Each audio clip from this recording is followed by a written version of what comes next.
नमस्कार दोस्तों, मैं मनीष रावत आप सभी का अपने YouTube channel Uttarakhand exam coach में हार्दिक स्वागत करता हूं। दोस्तों, वो प्रवक्ता की परीक्षा आने वाली है, उसके लिए एक मॉडल सेट यहां पे इस वीडियो के माध्यम से सॉल्व करने हम जा रहे हैं। इसमें सबसे पहला पार्ट शिक्षण अभिरुचि से संबंधित है। तो शिक्षण अभिरुचि का पार्ट यहाँ पे शुरू करते हैं। पहला क्वेश्चन है, प्रशासन के कार्य में सूचना एवं संचार प्रौद्योगिकी का प्रयोग कहलाता है। तो ये कहलाता है आपका ई गवर्नेंस। ठीक है। सेकंड क्वेश्चन है, यूजीसी का गठन की सिफारिश किस आयोग ने की थी? तो जो सर्वप्रथम जो उच्च शिक्षा के लिए आयोग गठित किया गया था वो किया गया था विश्वविद्यालय आयोग, और जिसके अध्यक्ष थे राधाकृष्णन। उन्हीं के नाम से राधाकृष्णन आयोग बना था और उसी ने यूजीसी के गठन की सिफारिश की थी। ठीक है। नेक्स्ट है तीसरा, राष्ट्रीय शिक्षा नीति। राष्ट्रीय शिक्षा नीति 1986 ने क्या सुझाव दिया? तो कंप्यूटर शिक्षा होनी चाहिए, ग्रामीण विद्यालय होने चाहिए, राष्ट्रीय मुक्त विद्यालय होने चाहिए। ये सभी सुझाव जो है राष्ट्रीय शिक्षा नीति 1986 में दिए गए थे। चौथा है, नई शिक्षा नीति 2020 का उद्देश्य है।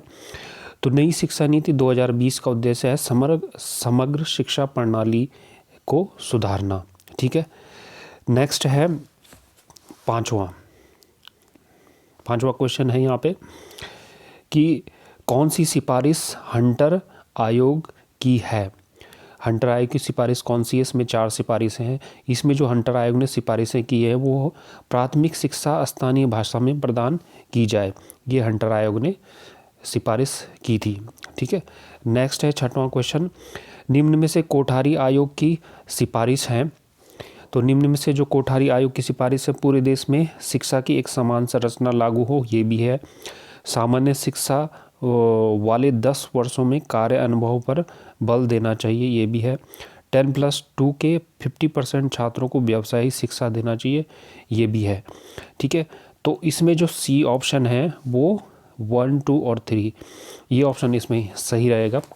7वां जो क्वेश्चन है वो है, सार्जेंट रिपोर्ट के बारे में असत्य कथन क्या है? तो सार्जेंट रिपोर्ट के बारे में असत्य कथन क्या है?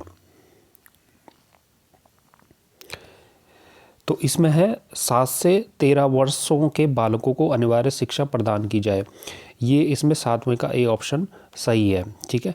नेक्स्ट है 8 क्वेश्चन है, वीडियो डिस्क किस क्षेत्र के अंतर्गत एक नवीन खोज है? तो वीडियो डिस्क जो है वो संप्रेषण के क्षेत्र में एक नवीन खोज है।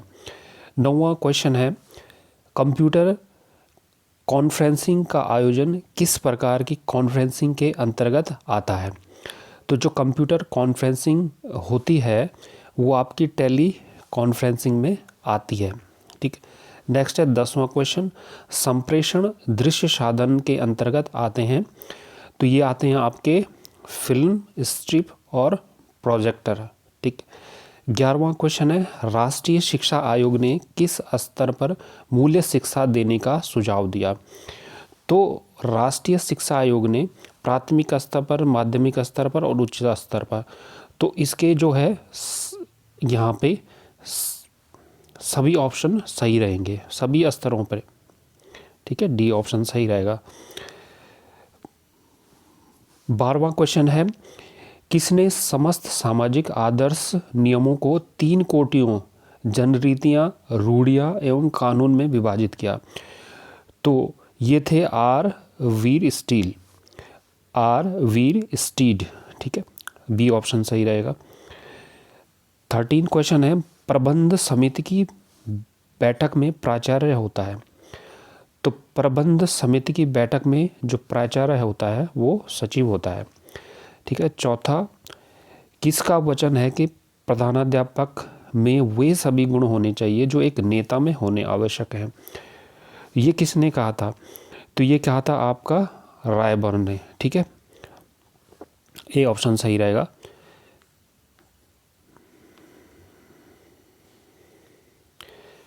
फिफ्टीन क्वेश्चन है, किसने कहा विद्यालय की प्रसिद्धि और समाज में उसकी स्थिति इस बात पर निर्भर करती है कि प्रधानाचार्य को अपने छात्रों, अध्यापकों और अभिभावकों तथा सामान्य जनता पर कैसा प्रभाव है। ठीक है, किसने कहा था? तो ये कहा था कौन से आयोग ने कहा था? तो यहाँ पे क्वेश्चन का जो पार्ट है वो यहाँ पे बी ऑप्शन सही रहेगा। मुदालियर आयोग ने ये कहा था। ठीक है, नेक्स्ट है 16 क्वेश्चन है, अधिगम स्वरूपों का प्रत्यय दिया गया है। 16 क्वेश्चन है, अधिगम स्वरूपों का प्रत्यय दिया गया है। किसके द्वारा दिया गया है? ये B.F. स्किनर के द्वारा दिया गया है। ठीक है, डी ऑप्शन यहाँ पे सही रहेगा। ठीक है, नेक्स्ट है 17 क्वेश्चन, विश्वविद्यालय अनुदान आयोग द्वारा गठित अध्यापक शिक्षा समिति जिसका उद्देश्य शोध एवं शिक्षा के क्षेत्र में स्त्रोन्नयन है में होते हैं। तो इसमें होते हैं आपके 7 सदस्य जिनका कार्यकाल 2 वर्षों का होता है। ठीक है, 7 सदस्य होते हैं और जिसमें इनका कार्यकाल जो है 2 वर्षों का होता है। 18 क्वेश्चन है, किसके अभाव में शिक्षण की विधि सही तरीके से संपन्न नहीं हो सकती? तो ये संप्रेषण प्रक्रिया के अभाव में शिक्षण की विधि सही तरीके से संपन्न नहीं हो सकती। 19 क्वेश्चन है, विद्यालय अध्यापन के क्षेत्र में गुणवत्ता के उत्तरोत्तर विकास के लिए राष्ट्रीय अध्यापक शिक्षा परिषद ने किसे आवश्यक माना? ठीक है, तो किसे आवश्यक माना? इन्होंने माना कौशल एवं प्रतिबद्ध तैयारी को आवश्यक माना। ठीक है, 20वां क्वेश्चन है यहाँ पे व्यक्तित्व का मनोसामाजिक सिद्धांत किसने दिया? ठीक है, व्यक्तित्व का मनोसामाजिक सिद्धांत जो है एरिक्सन ने दिया। ठीक है, यहाँ पे एरिक्सन सही रहेगा। तो व्यक्तित्व का मनोसामाजिक सिद्धांत किसने दिया? एरिक्सन ने दिया।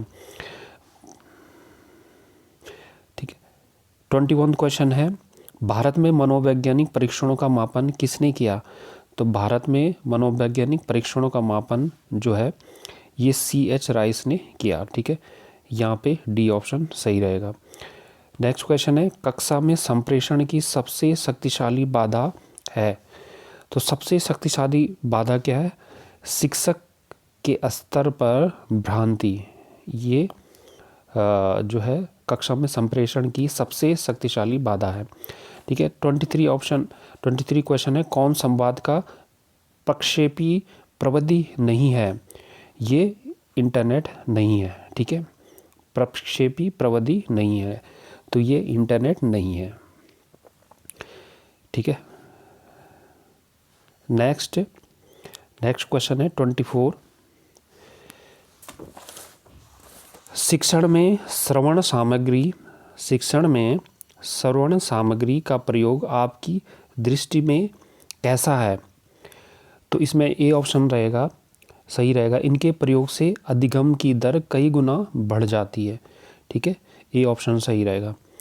नेक्स्ट है 25 क्वेश्चन, यदि कुछ विद्यार्थी कक्षा में अध्ययन की चित्तवृत्ति में नहीं है तो आप उन्हें अध्ययन के लिए बाध्य करेंगे, उन विद्यार्थियों को कक्षा छोड़ने के लिए कहेंगे, उन्हें चेतावनी देंगे कि वे अवश्य अध्ययन करें, नहीं तो आप प्रधानाध्यापक को सूचित कर देंगे, उन्हें उनकी रुचि अथवा आप अपने विषय के अनुसार रुचिपूर्ण चीज़ें बताएंगे। ठीक है, तो इसमें डी ऑप्शन सही रहेगा। नेक्स्ट है 26, जब संदेश प्राप्त करने वाला व्यक्ति संदेश प्राप्त करने के पश्चात संदेश देने वाले के पास प्रेषित करता है तो उसे कहते हैं पृष्ठपोषण। ठीक है, उसे कहते हैं सी ऑप्शन सही रहेगा, पृष्ठपोषण। ठीक है, 27 क्वेश्चन है, सामाजिक प्रतिमान है। तो जो सामाजिक प्रतिमान है वो व्यवहार के नियम है। ठीक है, 28 क्वेश्चन है, निम्न कथनों पर विचार कीजिए। तो इन कथनों में जो तीसरा है, इस योजना का शुभारंभ देश के 8 राज्यों में किया गया। ठीक है, तो ये वाला ऑप्शन सही रहेगा। ठीक है, ऑप्शन 3।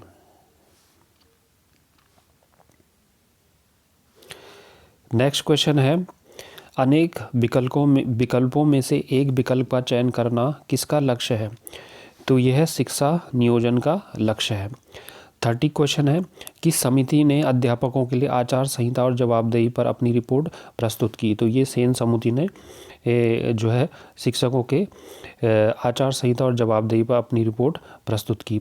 31 क्वेश्चन है, प्रौढ़ शिक्षा के अनुदेशकों, पर्यवेक्षकों तथा अनौपचारिक शिक्षा के लिए स्तर शिक्षा की व्यवस्था करने की जिम्मेदारी किस संस्था को सौंपी गई?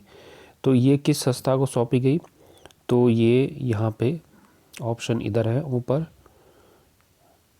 तो ये सौंपी गई आपकी जिला शिक्षा एवं प्रशिक्षण संस्थान जो है डाइट, इनको सौंपी गई। ठीक है, नेक्स्ट है 32 क्वेश्चन, AS वाट व मिजल ने प्रभावशाली अध्यापन के लिए निम्न में से कौन सी मापदंड प्रयोग नहीं किया? योग्यता मानदंड प्रयोग किया है, प्रक्रिया मानदंड भी प्रयोग किया है।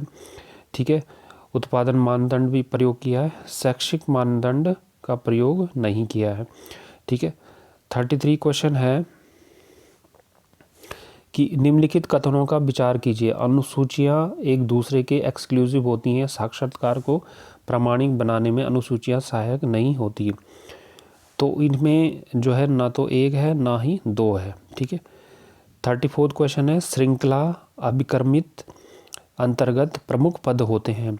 तो ये होते हैं शिक्षक पद भी होता है, मूल्यांकन पद भी होता है, अभ्यास पद भी, ये सभी। ठीक है, 35 क्वेश्चन है, निम्न में से क्या एक शिक्षण सहायक सामग्री में मल्टीमीडिया साधन नहीं है? तो ये है मल्टीमीडिया साधन नहीं है। तो मल्टीमीडिया साधन रेडियो नहीं है, नाटक भी है, टेलीविज़न भी है, कंप्यूटर भी है। ठीक है, 37 क्वेश्चन है, अध्यापक शिक्षा बोर्ड की स्थापना का चुनाव सर्वप्रथम किसने दिया? ठीक है, तो ये सर्वप्रथम दिया कोठारी आयोग ने दिया था अपना सुझाव। ठीक है, 38 क्वेश्चन है, बालक की कमजोरी का पता लगाने के लिए प्रयोग किया जाता है। तो ये निदानात्मक परीक्षण प्रयोग किया जाता है। 39 क्वेश्चन है, निम्नलिखित में से कौन सी परिमाणात्मक मापन की विशेषता नहीं है? तो यह आत्मनिष्ठा जो है परिमाणात्मक मापन की विशेषता नहीं है। आप ऑनलाइन फॉर्म भर रहे हैं और डाटा सर्वर में स्थानांतरित कर रहे हैं, तो यहाँ क्या कहा जाएगा? तो इसको आप कहेंगे, आप ऑनलाइन फॉर्म भर रहे हैं और डाटा सर्वर में स्थानांतरित कर रहे हैं, तो यहाँ कहा जाएगा अपलोडिंग। ठीक है, तो मित्रों ये थे इस मॉडल सेट के जो है शिक्षण अभिरुचि से संबंधित 40 प्रश्न। अब इसके जो सामान्य अध्ययन से संबंधित जो प्रश्न होंगे उनका एक अलग से वीडियो बनाऊंगा। ठीक है, और आप सभी से गुजारिश है कि आप हमारे YouTube चैनल को अवश्य सब्सक्राइब कर लें और बेल आइकन ज़रूर हिट कर लें, ताकि जो भी आगे से आने वाली वीडियो होगी उसका नोटिफिकेशन सीधे आप तक पहुंच जाएगा। आप सभी का बहुत बहुत धन्यवाद।